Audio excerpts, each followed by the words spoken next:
Get out and take that child with you. My husband shoved the car door open and the cold rain hit me like a slap.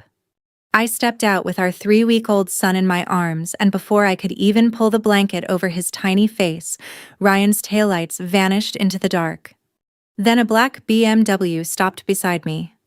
A man stepped out, looked at me once, and his whole face changed. His voice broke. "I've been looking for you for 20 years. The first thing I remember from that night was the sound. Not Ryan's voice, not the slam of the door, not even the rain. It was the thin, frightened sound my son made against my chest, that small, breathless cry newborns make when cold air touches their skin too fast. For a second, everything in me stopped. My body was shaking so hard I could barely feel my fingers, but I wrapped both arms tighter around him and turned my back to the wind. The road was almost empty. We lived outside Harrisburg in one of those Pennsylvania suburbs where houses sit back from the road behind wet lawns and maple trees, where every driveway has 2 cars, and every family looks respectable until you hear what happens after dark. It was late November, nearly midnight, and the rain had the kind of icy bite that made it feel closer to sleet. My shoes sank into the muddy shoulder. My hospital sweatshirt was already soaked through. Ryan had left my phone in the car. He knew that. He had seen me reach for it just before he shoved the door open. He had looked right at me and driven away anyway. I stood there trying to think through the panic. My mother had been dead for most of my life. I had no father, no siblings, no aunt whose number I could still recite by heart. Foster care had a way of teaching you how temporary every address was. The few friends I had were 30 minutes away, and I had no phone, no wallet, no diaper bag, nothing but the baby, the blanket, and the taste of blood where I'd bitten the inside of my cheek trying not to cry in front of Ryan. Then headlights slowed behind me. At first I stepped farther off the road. A woman alone at midnight with a newborn learns fear before she learns hope. But the car didn't roll past. It stopped. The driver's door opened. A tall man stepped out, maybe mid-40s, wearing a dark overcoat that was already catching rain. He moved quickly, but not recklessly. He kept enough distance so I wouldn't panic. "Ma'am," he called over the weather, "are you hurt?" I didn't answer. My whole body had narrowed to one instinct: protect the baby. He came closer, then stopped again. The beam from the headlights caught my face, and I saw something in his expression change. Not pity, not curiosity. Shock. His eyes dropped to the silver chain at my neck. The blanket had slipped, and with it the small oval pendant that had belonged to my mother. For a second he looked like a man who had seen a ghost. "That necklace," he said quietly. "Where did you get it?" My throat felt raw. It was my mother's. He took one slow breath, and when he looked at me again, there was something almost unsteady in his face. "What was her name?" I should not have answered. Every practical instinct told me that. But there are moments when exhaustion lowers every wall you built to survive. "Lena Carter." He closed his eyes. Rain ran down the side of his face. When he spoke again, his voice had changed. "My God." He took another step, then stopped himself. "I've been looking for you for 20 years. For a second, I honestly thought I might faint. I tightened my grip on my son and backed away. "I don't know you." "No," he said immediately. "No, of course you don't." He lifted both hands slightly, palms open. "My name is Daniel Mercer. I was a friend of your mother's. I'm not asking you to trust me right now. But your baby is freezing and you need to get him warm." My son whimpered again, and that sound cut through every other thought. He was right. I hated that he was right. Daniel moved with careful calm. He opened the back door of the BMW and stepped away so I could see the back seat. No one else was inside. A clean wool blanket lay folded there. He didn't reach for me. He didn't touch the baby. He simply stood in the rain and waited. I got in. The heat hit my face so suddenly it almost hurt. My hands were trembling too hard to tuck the blanket around my son properly. Daniel climbed into the driver's seat, turned the heater higher, and pulled away from the road. "Nearest ER is 12 minutes, he said. I nodded but said nothing. For the first few minutes, only the windshield wipers spoke. My son began to settle against me, his breathing growing less sharp. I watched every movement Daniel made, the way he checked mirrors, the way he kept both hands on the wheel, the way he didn't try to fill the silence with comforting nonsense. Finally, I asked, "How do you know my mother?" He stared ahead for a long second. "I knew her 20 years ago," he said, "and I owe her more than I can ever repay." That was not an answer. But there was something in the way he said it that stopped me from pushing. The hospital was bright overlit and almost painfully warm. A nurse took one look at my soaked clothes and hurried us inside. They checked the baby first, temperature a little low but stable. They checked me next. Mild exposure, elevated blood pressure, no serious injury. I sat in a plastic chair with my son sleeping against my chest, while the adrenaline drained out of me and suddenly I could barely keep my eyes open. Daniel stayed outside the exam room. He didn't hover. That mattered. An hour later, a pediatric resident finally smiled and told me the baby was fine. The relief was so sudden and so deep that tears came before I could stop them. I turned my face away. When I stepped into the hallway, Daniel was standing by the vending machines. He held a paper cup of coffee in one hand and looked like he had aged 10 years since the roadside. "Emily," he said. I froze. I had not told him my name. He saw it in my face. "Your bracelet," he said quietly, nodding toward the hospital band on my wrist. I looked down and felt foolish. He set the coffee aside. "There's something you need to know," he said. My stomach tightened. 20 years ago, your mother called me for help. She told me she was leaving. She told me she was taking you with her." He swallowed. "I told her I'd come." The hallway seemed suddenly very still. And I asked. His jaw tightened. I was late. The words hung there between us. He looked past me toward the sleeping child in my arms. "The night I found you on that road," he said, voice low and rough, "I saw the same rain, the same fear. And for 1 second it felt like God had put me back in that night and told me I had one chance not to fail again." I couldn't speak. My son shifted in his sleep. Then Daniel looked back at me, and there was something heavier in his eyes now, something almost like dread. "And Emily," he said, "your husband didn't just abandon you tonight." He paused. "He reminded me of the man your mother was trying to escape." The words stayed in the air long after Daniel said them, and for a few seconds I simply stood there with my son asleep against my chest, listening to the low mechanical hum of the hospital at 2 a.m. Somewhere down the hall, a nurse laughed softly. A cart rolled past. Fluorescent light washed everything flat and pale. Ordinary sounds. Ordinary light. But inside me, something had shifted. My first instinct was anger. Not because I believed him, but because I did not want to. All my life I had survived by learning what not to touch. Foster care teaches you that. There are rooms inside yourself you board up, early questions about your parents, about why nobody came back, about whether you were forgotten or simply not worth the trouble. You learn to live around those rooms. You learn to keep moving. Now a stranger had opened one. "What does that mean?" I asked. Daniel's face tightened. "Not here." That answer made me colder than the rain had.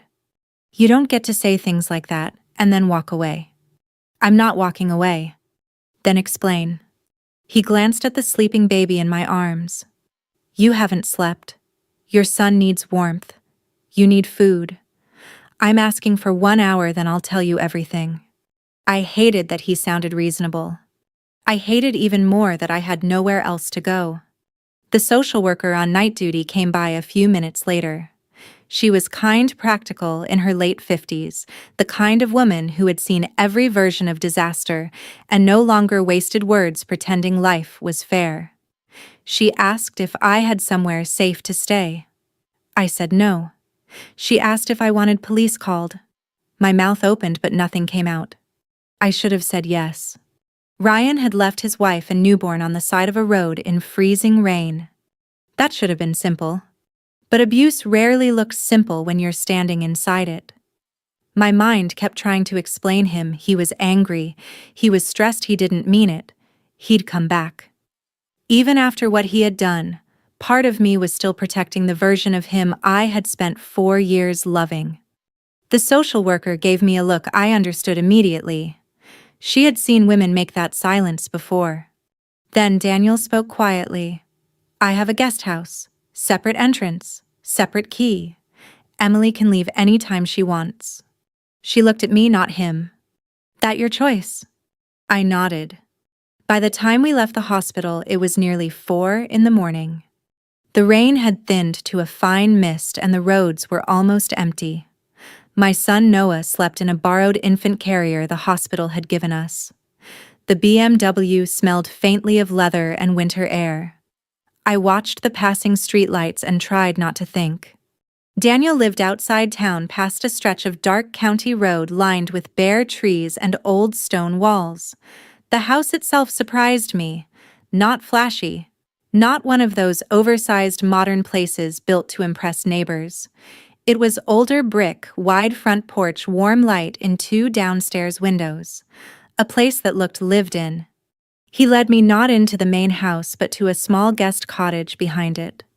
1-bedroom bathroom, heat's already on, he said. There's formula bottled water, clean towels.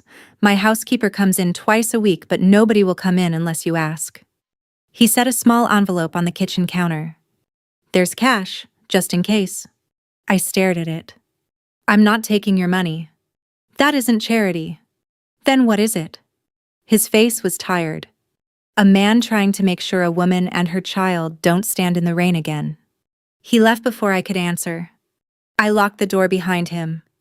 Then I stood there for almost a minute listening. Nothing. No footsteps at the window. No shadow under the door. No sound except Noah breathing. For the first time since Ryan had stopped the car, I let myself cry. Not loudly. Just enough for the body to release what it could no longer carry.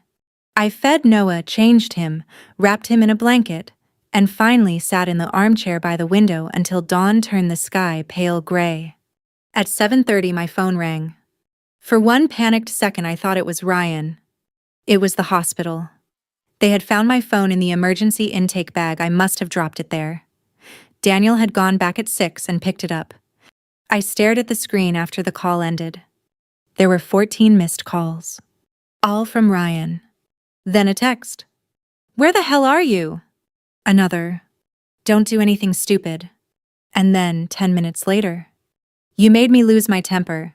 We'll talk when you calm down. I read that one 3 times. The room seemed suddenly very still. There it was. Not apology. Not fear for his son. Not where are you? Are you safe? Is Noah okay? Just the quiet rearranging of blame. I felt something inside me sharpen. At 10, Daniel knocked once and waited outside. He had brought coffee, oatmeal, diapers, and a paper grocery bag from the pharmacy. You didn't have to do that, I said. Yes, he said, I did. He stayed near the doorway. You asked me to explain. I nodded. He sat across from me, elbows on his knees, and for a long moment looked at his hands before speaking. Your mother's name was Lena Carter. I met her when we were both 24. She worked part-time at a legal aid office in Harrisburg. I was a junior associate at a law firm, young enough to think I could fix the world if I just worked hard enough. There was no self-pity in his voice. Only memory. She was funny, he said quietly. Sharp. Braver than she knew. He told me she had married young. Too young. The man had charm in public and temper in private. By the time Daniel understood how bad it was, she was already trying to leave. One night she called me. She said she had enough money for a bus ticket. She said she had you. She asked if I could meet her. His throat moved. I said yes. He stopped there. I already knew the next part. But you were late. He nodded. When I got there, police were outside. Lena was dead. I felt all the air leave my chest. How? His eyes lifted to mine. They ruled it an accident. Was it? No. The word landed hard. Then why wasn't he charged? Because there wasn't enough evidence. Because he had money. Because he had a lawyer who knew how to bury facts. Because 20 years ago, women lost cases like that every day. My hands tightened around Noah's blanket. And me. He looked like that question had haunted him for 2 decades. You were gone. He told me that child services had taken me into emergency placement. Then there had been paperwork errors, county transfers, sealed files, foster homes. Every time he got close, the trail vanished. I hired investigators. I kept looking, for years. Why? He met my eyes. Because I promised her. Silence stretched between us. Then I asked the question that had been forming since dawn. What did you mean about Ryan? Daniel leaned back slowly. I had someone look into him this morning. I stared. You what? You were thrown out of a car with a newborn in freezing weather. I needed to know whether he was a danger. That was fair. It still unsettled me.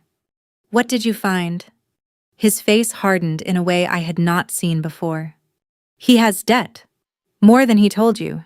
Credit cards, personal loans, gambling losses. I felt heat rise to my face. No, Ryan doesn't gamble. He does. I shook my head automatically. Then stopped. Because suddenly I remembered. Late nights, hidden screens, quick flashes of irritation when I walked into the room. Daniel's next words came carefully. And Emily, he asked questions. What kind of questions? About your mother. My whole body went cold. How would he even know? He requested public records 6 months ago. My voice came out barely above a whisper. Why? Daniel did not answer immediately. When he finally spoke, it was very quiet. Because he may have believed there was money tied to your family. I stared at him. Noah stirred in his sleep. And for the first time since that night on the road, a worse thought entered my mind. Maybe Ryan hadn't just stopped loving me. Maybe he had been waiting for something. There is a particular kind of silence that follows betrayal, and it is not loud or dramatic. It does not crash through the walls. It settles. It sits in the room with you, while you warm a bottle, while you fold a blanket, while you stare at the back of your own hand and try to understand how the life you thought you were living became something else when you were not looking. For the next 2 days, I barely left the guest cottage. Noah slept in short, uncertain stretches the way newborns do, and my body still felt like it belonged to someone else. I was healing from childbirth, sleeping in fragments, waking every hour to check whether he was breathing. In the middle of that ordinary exhaustion, my marriage had cracked open so suddenly that even simple tasks felt unreal. Ryan kept calling, sometimes angry, sometimes apologetic, sometimes frightened. His messages moved through familiar stages, first blame, then charm, then wounded outrage. You embarrassed me. I was under pressure. I didn't mean for it to go that far. Please answer. Don't let other people get in your head. That last one stayed with me. Other people. As if the night itself had not happened. As if the cold rain, the road, the baby, the empty darkness, none of that counted unless someone else named it. On the 3rd morning, Daniel knocked and asked if I felt strong enough to go into town. I said yes before I could think too hard about it. He drove. I sat in the passenger seat with Noah asleep behind us. The lawyer's office was on Front Street in Harrisburg above a small accounting firm. The brass plate on the door read, Margaret Ellis Family Law. She was in her early 60s, gray hair pinned back, navy blazer, clear eyes. She had the steady, unsentimental manner of women who have spent 30 years watching people lie in polite language. She asked for facts first. No interpretation. No emotion. Just facts. Did Ryan push you? Did he know the baby was with you? Did he leave your phone in the car? Did he return? I answered each one. She wrote quietly. Then she set down her pen. What he did creates exposure, she said, especially with a newborn present. I want documentation, hospital records, phone logs, text messages, financial statements, every piece of paper you can find. I nodded. Then she asked the question that mattered most. Emily, what do you want? That should have been easy. Instead, I sat there for several seconds. What did I want? An apology number. To go back number? To understand maybe. But beneath all that, there was something simpler. I want him to stop making me feel like I'm the one who did something wrong. Margaret held my gaze for a moment. That she said we can work with. That afternoon, I logged into our joint accounts for the first time in weeks. At first, nothing looked strange. Grocery charges, mortgage payment, utilities, gas. Then I kept scrolling. There were withdrawals I didn't recognize. Small ones at first, $200, $300, $400. Then larger transfers, cash advances, online payment processors I had never seen. I stared at the numbers until they blurred. Ryan had always handled the money. That had started innocently. He liked spreadsheets. He was better with numbers. He said it made things easier while I was pregnant. Now I understood what easier had meant. By evening, Margaret called. I need you not to panic, she said. That was not what you wanted to hear from a lawyer. What happened? We ran a preliminary review. Her voice remained calm. He has significant unsecured debt, roughly $48,000. My mouth went dry. No. Yes. How is that possible? Credit cards, personal loans, cash withdrawals online, betting platforms. I sat down hard. $48,000. That was more money than I had ever had in my life. And suddenly the last year rearranged itself in my mind. The late nights. The tension every time bills arrived. The strange mood swings. The way he had started treating every small expense like an accusation. I had thought it was stress. It had been fear. And then Margaret said something else. There's another issue. I closed my eyes. Tell me. 6 months ago, Ryan requested archived county property records connected to Lena Carter. The room felt smaller. My mother. Yes. Why? That she said quietly is what we need to find out. That night, I sat across from Daniel at the kitchen table in the guest cottage while Noah slept in a bassinet beside us. He had brought takeout from a small diner turkey sandwich soup coffee. Normal things. Human things. I had barely touched mine. Did my mother own something, I asked? Daniel folded his hands. Not exactly. Then what? He exhaled slowly. When Lena died, there was a civil claim pending. What kind of claim? A wrongful death action connected to her husband's business. I stared at him. You said the case was buried. The criminal case was.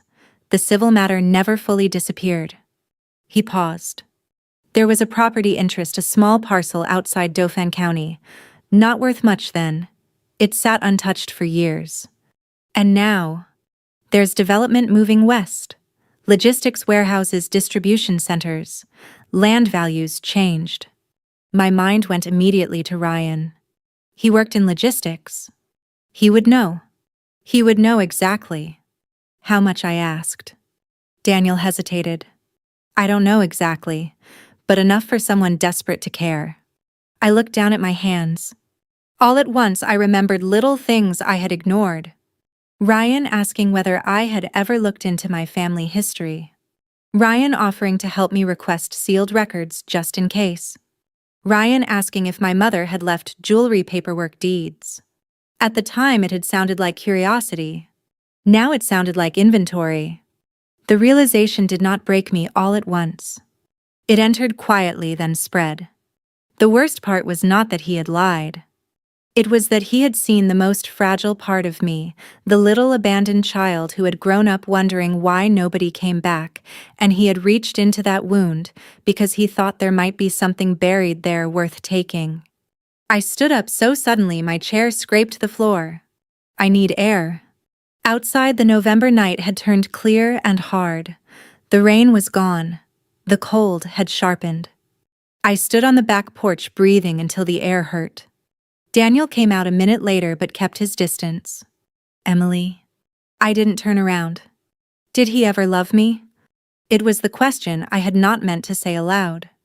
Daniel took his time before answering. Yes, he said. That surprised me enough to make me look at him. You think so? I do. Then how does someone do this? He looked past me out into the dark yard. People don't always become cruel because they never loved. Sometimes they become cruel because fear, greed, and weakness finally grow larger than whatever love they had. I stood there with that. Then my phone buzzed. A text from Ryan. She'll sign whatever I put in front of her. She always does. For 1 second I didn't understand. Then I saw the forwarded note from Margaret. She had intercepted it. It had been sent to another number. Probably the woman he was sleeping with. My whole body went still. There it was. No guilt. No confusion. No regret. Only certainty. He thought he already knew how this would end. I read it once more, then locked the screen. And for the first time since the night he left me in the rain, I felt something steadier than grief. I felt anger. Cold. Clean. Useful. Anger, when it finally settled in me, did not feel hot. It felt precise. For nearly a week after Margaret forwarded Ryan's text, I said very little. That surprised Daniel at first. He had seen me frightened, shaken, exhausted. Now he watched something quieter happen. I stopped reacting and started paying attention. Every morning I fed Noah, changed him, walked the length of the small guest cottage while he slept against my shoulder.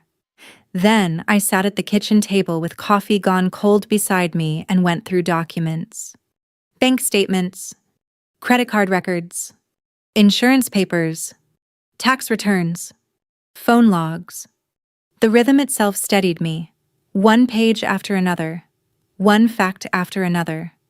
Numbers had no charm, they did not apologize, they did not rewrite memory. Margaret called every other day. Don't confront him yet, she said. Let him keep talking. People who think they're still in control often hand you the rest. She was right. Ryan kept texting. At first he was angry that I had not come home. Then he became strategic. Then almost tender. We need to think about Noah. I know you're emotional right now. You don't have to make this ugly. That word stayed with me. Ugly. As if being thrown onto a road with a newborn had not already defined the word. By the second week, Margaret had built the first clear picture. Ryan's gambling losses were real. The affair was real too. A woman named Melissa Grant, 32, worked with him at the logistics firm in Carlisle. Their messages were not romantic in any meaningful sense. They were practical, transactional, impatient. Plans, complaints, money. He had been borrowing against future paychecks. He had used one of our credit cards to cover cash advances. And 3 months before Noah was born, he had quietly downloaded forms for legal separation. I read that line twice. 3 months before our son was born. While I was buying diapers. While I was choosing paint for the nursery. While I was lying awake at night wondering whether I would be a good mother. That evening, Daniel found me sitting at the kitchen table long after dark. He did not ask what was wrong. He simply sat down across from me. He planned it, I said. His face stayed still. Yes. I keep going back trying to figure out where I missed it. You didn't. I should have. No. His voice was gentle but firm enough to stop me. Trust isn't stupidity, Emily. It's what decent people offer before they have a reason not to. That sentence stayed with me. The meeting with Ryan happened 3 days later. Margaret wanted it. Not because she thought reconciliation was possible, but because she wanted to hear how he would frame the story when he still believed I was vulnerable. He chose a coffee shop just outside Mechanicsburg. Neutral ground. Public enough to look civilized. I arrived 10 minutes early with Noah asleep in his carrier. Margaret sat 2 tables away reading a newspaper. Ryan did not know she was there. He walked in wearing the gray wool coat I had bought him 2 Christmases earlier. For a second I saw the man I had loved. Then I saw the hesitation in his eyes when he noticed I was calmer than he expected. He sat down. You look tired. That was his opening. Not "Are you okay?" Not "How's Noah?" "You left your wife and newborn in freezing rain," I said quietly. "That's where we start." He exhaled sharply and rubbed his jaw. "I knew you'd make it dramatic." There it was again. Reality reframed as emotion. "I lost my temper," he said. "I didn't think." "No," I said. "You didn't." He looked down for a moment, then leaned forward. "Emily, listen to me. We were both under pressure. We've both been miserable for months." "Then why didn't you leave before?" He blinked. That landed. Because he said carefully I was trying to hold things together. "For who?" His eyes hardened slightly. "You want honesty?" "Yes. You haven't been yourself since the pregnancy. Everything became about the baby. Every conversation was stress. Bills. Sleep. Fear. I felt like I was drowning. That would have hurt me once. Now I simply heard a man explaining why his own suffering mattered more than the people who depended on him. "And Melissa?" I asked. He froze. "A very small thing. But enough." "What are you talking about?" I held his gaze. "You tell me." His shoulders shifted. There it was. Calculation. He was reworking the map. "Okay," he said at last. "I made mistakes." "How long?" "Does that matter now?" "Yes." He looked past me. "About 6 months." Noah stirred in the carrier. I felt my chest tighten, but my voice stayed level. "And the separation papers?" His eyes snapped back to mine. For the first time, genuine alarm. "How do you know about that?" I almost smiled. That was the moment he understood something had changed. "You thought I'd sign whatever you put in front of me," I said. He went very still. "I never said that." "Yes," I said, "you did." He opened his mouth, then closed it. Silence spread between us. At the next table, Margaret folded her newspaper once slowly. Ryan saw her. His face changed. "You brought a lawyer." "I brought truth." He stood up too fast. "Jesus Christ, Emily, what are you doing?" "No," I said. "What did you do?" His voice dropped. "You want to ruin me." "Number." I looked at him steadily. "I want you to stop pretending I ruined myself." Margaret came over, then calm as winter. "Mr. Carter," she said, "from this point forward, all communication goes through counsel." He stared at her, then at me. And for the first time since the night of the rain, I saw fear.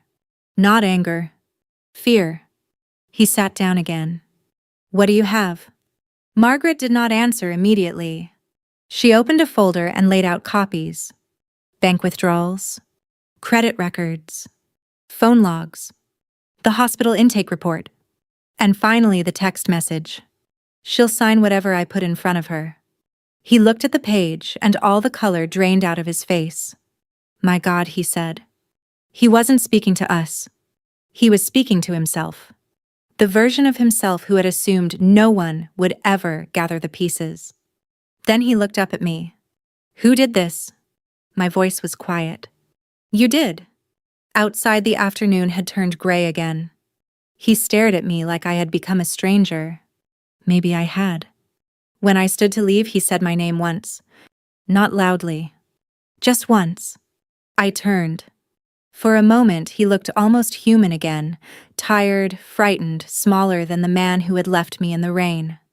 Then he said the thing that ended it. "You don't understand what this will cost me." I looked at him for a long second. Then I said, "Now you do." That night, back at the guest cottage, Daniel was waiting by the porch. He knew from my face that something had changed. "How did it go?" "It's over," I said. He nodded.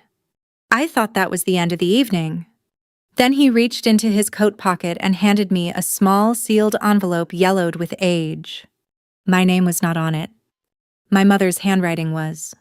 "I found it 20 years ago," Daniel said quietly, "and I never had the courage to open it."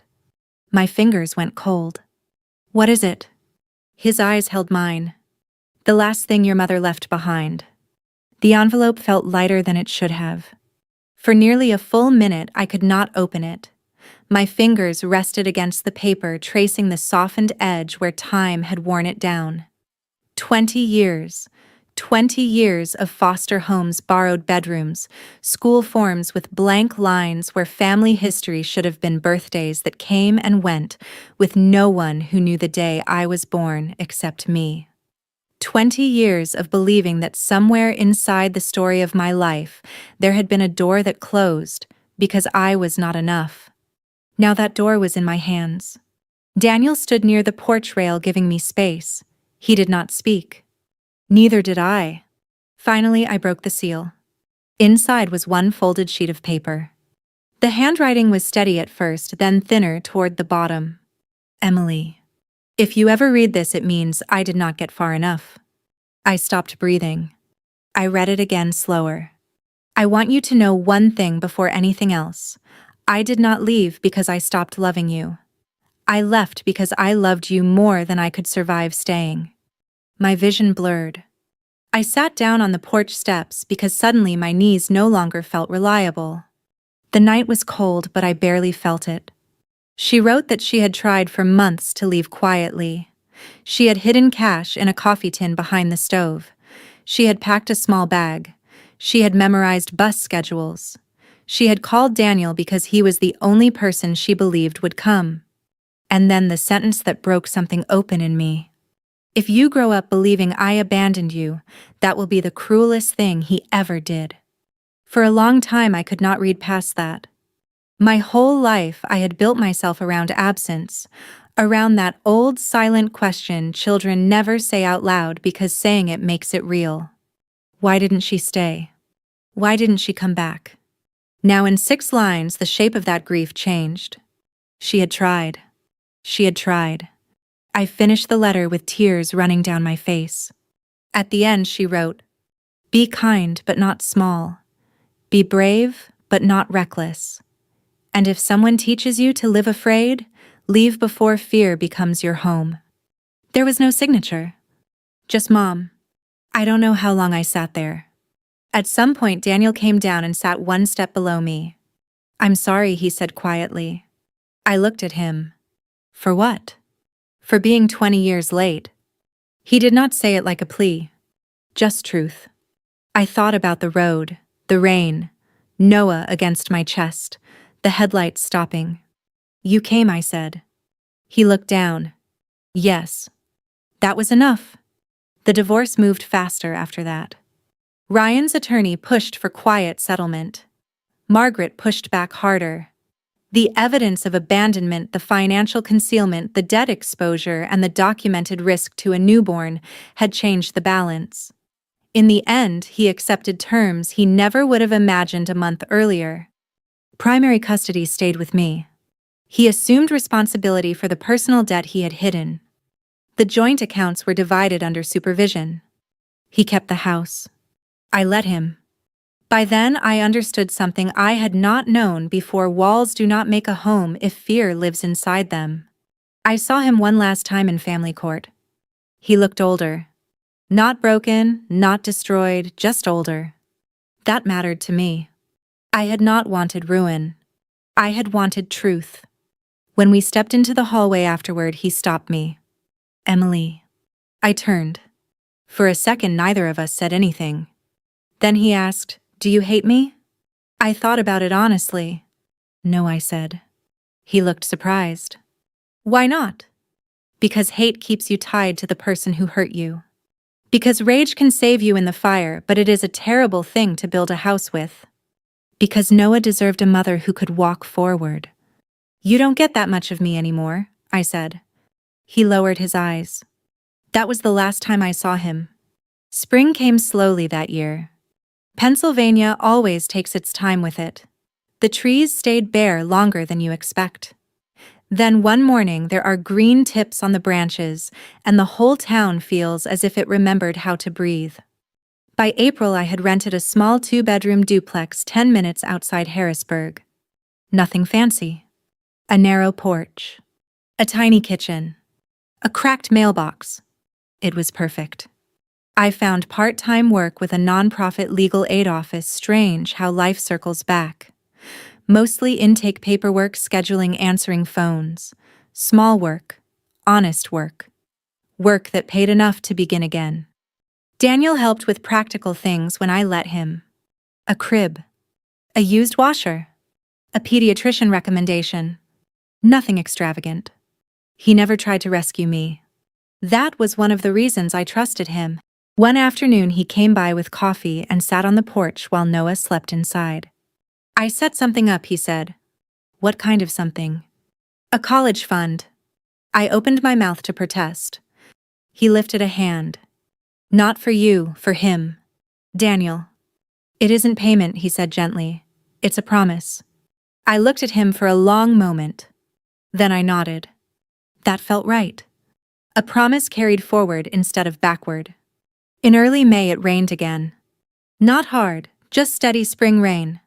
I stood at the front window holding Noah, watching drops move down the glass.